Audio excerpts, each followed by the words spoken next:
I say like, oh, we're all ugly to somebody, I shut the up because I'm not ugly to a soul. I may not be your type, but I'm not ugly. So to be ugly to you is wild. I don't agree with that. You're ugly. Those were the last words 34-year-old Cantrelle Hayes-Ross heard before the gunshots, said by a man she had been supporting since he got out of prison. A man with 10 arrests and nothing to his name.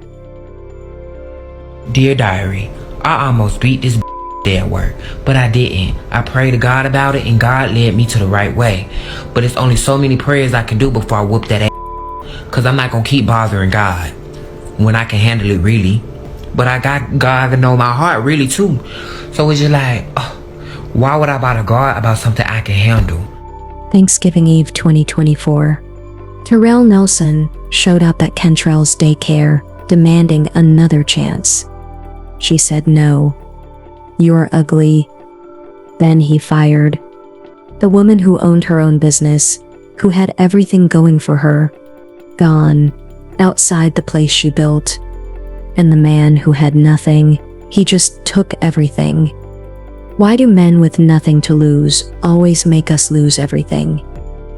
This is Felonies. Like, comment, and subscribe. The truth always surfaces.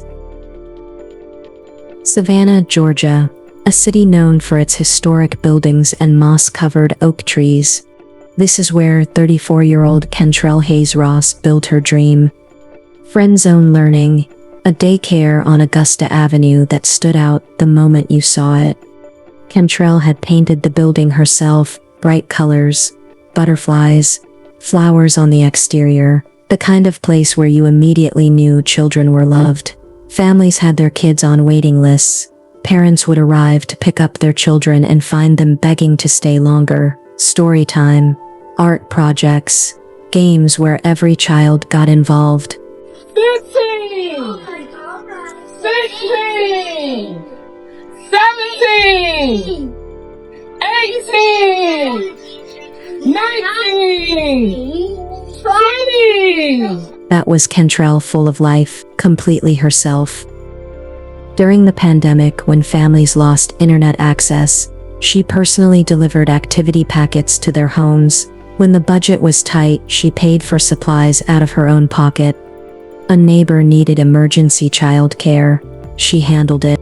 A family struggling with medical bills. She organized a fundraiser. Friend Zone Learning was thriving so much that Cantrelle started looking at locations for a second center. On social media, she posted constantly videos with the kids, updates about the business, her personality on full display. You can see it in their faces. Those children adored her. Cantrelle knew her worth. She also believed people deserved second chances, that with the right support, people could change.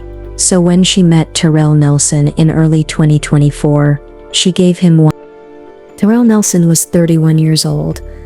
By the time he met Cantrelle, he'd been arrested 10 times.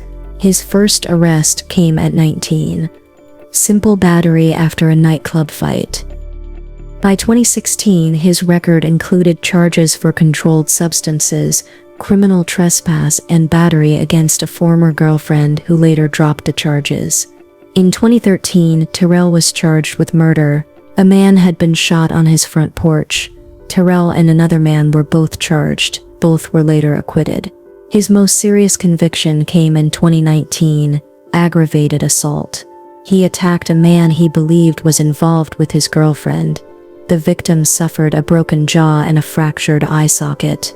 Terrell was sentenced to 3 years, served only 18 months before parole in early 2021. When he met Cantrelle in 2024, he was still on parole. In February 2024, Cantrelle made it official on social media. Photos from their Valentine's Day date. The two of them dressed up. She looked happy, but the people around her noticed something. In every picture, Terrell's face was blank, no smile, no emotion. He looked uncomfortable. Friends said his energy felt off. One later said, "You could tell he wasn't invested in her the way she was invested in him." Cantrelle supported him financially. helped him get into job training, helped him reconnect with his children. By summer 2024, she finally saw the truth. She started pulling back. Terrell didn't take it well. The breakup played out on social media. Cantrelle posted about knowing her worth, about refusing to settle. Terrell commented on her posts, asking her to delete pictures of them together. After that, he started calling her ugly, publicly disrespecting her. Cantrelle didn't respond. She focused on her daycare, on herself.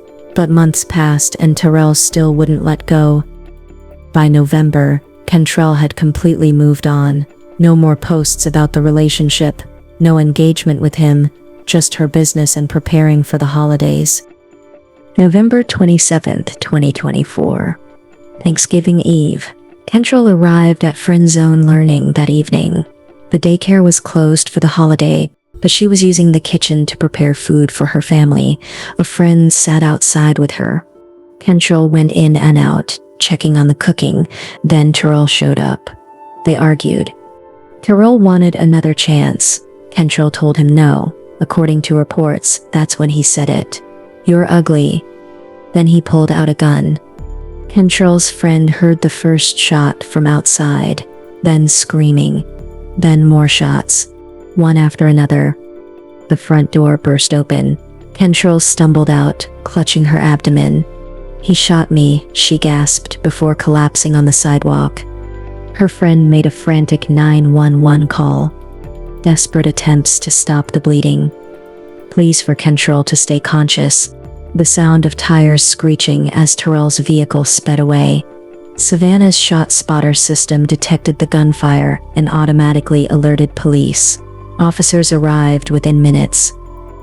Cantrelle Hayes-Ross was pronounced gone at the scene, outside Friend Zone Learning, the place she'd built, the place she loved. Investigators immediately identified Terrell as the primary suspect. Surveillance footage from nearby businesses showed his vehicle. Cantrelle's friend who witnessed everything gave her statement, but Terrell was gone. For 3 days, while families across America celebrated Thanksgiving, Terrell Nelson was on the run. Police issued alerts with his description and vehicle information. He was considered armed and dangerous. Tonight, we're learning new details about a Savannah man arrested for his former girlfriend's murder on Thanksgiving. Our Madeline Bierster has been following the story from the very beginning. She brings us the latest details on the man's criminal history and from the victim's family. Mike, Savannah police have arrested Terrell Nelson for the murder of his former girlfriend, Cantrelle Hayes-Ross. She was just 34 years old. Her family heartbroken by this sudden loss and relieved that Nelson is now behind bars. Savannah police say Cantrelle Hayes-Ross was shot to death on Thanksgiving morning at the daycare center she owned, Friend Zone Learning on Augusta Avenue. SPD responded based on a ShotSpotter notification, but it was too late to save Hayes-Ross from her injuries. This man, Terrell Nelson, is now facing murder, aggravated assault, and parole violation charges in relation to her shooting death. Nelson is no stranger to law enforcement. This is the 10th time he's been incarcerated. His most recent charges back in 2018. Records show he served 3 years for an armed robbery and aggravated assault, also in Savannah. Nelson was on trial for murder after turning himself into police back in 2013. Nelson and another man were charged with fatally shooting a man on his front porch back in 2013. Both men were later acquitted. Police haven't yet said what the motive or the circumstances were surrounding this shooting. Then, on December 1st, something unexpected happened. Terrell walked into Savannah Police Headquarters, claiming he wanted to clear his name.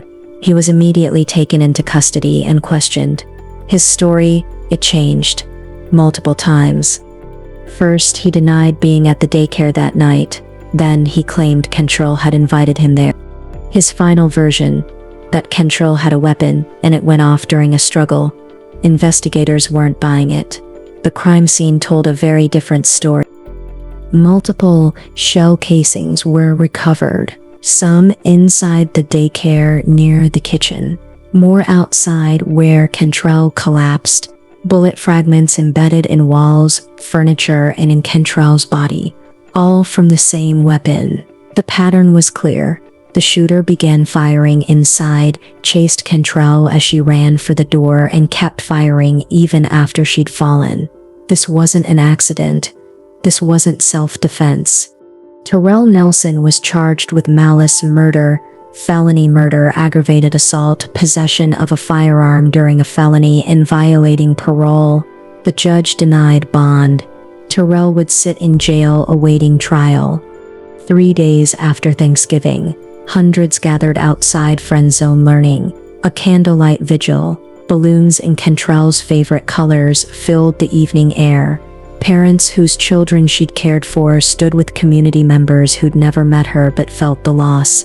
The daycare remained closed. The butterflies and flowers Cantrelle painted stood as a reminder of everything she'd built and everything that had been stolen. Terrell Nelson appeared in court for arraignment. He pleaded not guilty to all charges. His defense team couldn't deny he shot her. The evidence was overwhelming. Instead, they argued it was a heated argument that escalated, not premeditated. But prosecutors had a different story to tell. They presented the social media posts showing his harassment after the breakup, his public disrespect, his refusal to accept she'd moved on. They showed the jury surveillance footage of his vehicle at the daycare, testimony from Cantrelle's friend who watched it happen, the forensic evidence proving he chased her while firing, and they highlighted those final words, "You're ugly." This wasn't passion, prosecutors argued. This was control. A man who couldn't accept that a woman chose herself over him. A man who believed if he couldn't have her, nobody could. The trial lasted 3 weeks. The jury returned guilty on all counts, sentencing life without the possibility of parole. When the sentence was read, Terrell showed no emotion, just that same blank expression from those Valentine's Day photos. The case sparked conversations everywhere about the danger women face when they leave, about how rejection turns harmful when men view women as possessions. People kept asking, if he thought she was so ugly, why couldn't he just let her go? Experts in intimate partner violence had the answer. It was never about her appearance. It was about control. When Cantrelle took that control back, when she chose her worth over his need, he couldn't handle it. Some men don't fall in love. They find someone to use, and when that person sets boundaries, when they finally say enough, these men see it as betrayal that must be punished. But Cantrelle's story didn't end in that courtroom. Her family made sure of that. They established the Cantrelle Hayes-Ross Foundation, an organization dedicated to helping people fleeing domestic violence and pushing for stronger legal protections. Their first mission: legislation requiring stricter monitoring of individuals with prior convictions for violence, the kind of monitoring that might have saved Cantrelle's life. Several of Cantrelle's former employees opened a new childcare center in her honor. Same philosophy: every child matters, every child deserves love, every family deserves support. They offer scholarships for families in need, just like Cantrelle would have wanted. The building painted with bright colors, butterflies, flowers, a living tribute. Cantrelle Hayes-Ross lived in service to others. She believed in second chances. She believed people could change. She paid for that belief with her life. But now, her story is protecting others. The conversations her case sparked about red flags, about the danger of men with nothing to lose, about recognizing when someone sees you as a possession instead of a person, about understanding that the most dangerous moment in a difficult relationship is often when you leave. So let's answer the questions we started with. If Terrell Nelson really thought Cantrelle was ugly, why couldn't he just let her go? Because it was never about her looks. It was about what she represented. Financial stability. A roof over his head, someone funding his entire existence. The moment she took that away, he saw it as theft. He didn't see a woman setting boundaries. He saw a meal ticket getting canceled, a bank account closing, his entire support system gone. And instead of accepting responsibility for his own life, he decided to destroy hers. Terrell Nelson had 10 arrests, no job, no money, no future. Cantrelle Hayes-Ross had a thriving business, financial independence, a community that loved her, children who adored her. She was planning a second location. She didn't need him. And when she finally realized that and walked away, he made sure she'd never walk anywhere again. That's not love. That's not even anger. That's ownership. And when you believe you own someone, you believe you have the right to destroy them. This story is a reminder. You cannot save someone who doesn't want to save themselves. You cannot fix someone who's broken by choice. And you should never pour everything you have into someone who'll destroy you the moment you stop giving. Know your worth. Protect your peace. Choose yourself, because the world needs more women like Cantrelle, women who build, who give, who love. Not more men like Terrell, men who take, who destroy, who harm. Rest in peace, Cantrelle Hayes-Ross. Your light still shines. Your legacy still lives. Your community still remembers. And your story, it's saving lives. She decided she just wanted to go into the childcare field and went from her being trained in childcare to her wanting her own daycare. She said, "My mama do it." I didn't hesitate. I knew she was going to do it. And these kids were her life. They were her life. She was an outgoing person. She was real live, always the fun of the bunch. And she just was a great person all over. There wasn't nothing she wouldn't do. This is Felonies. The truth always surfaces.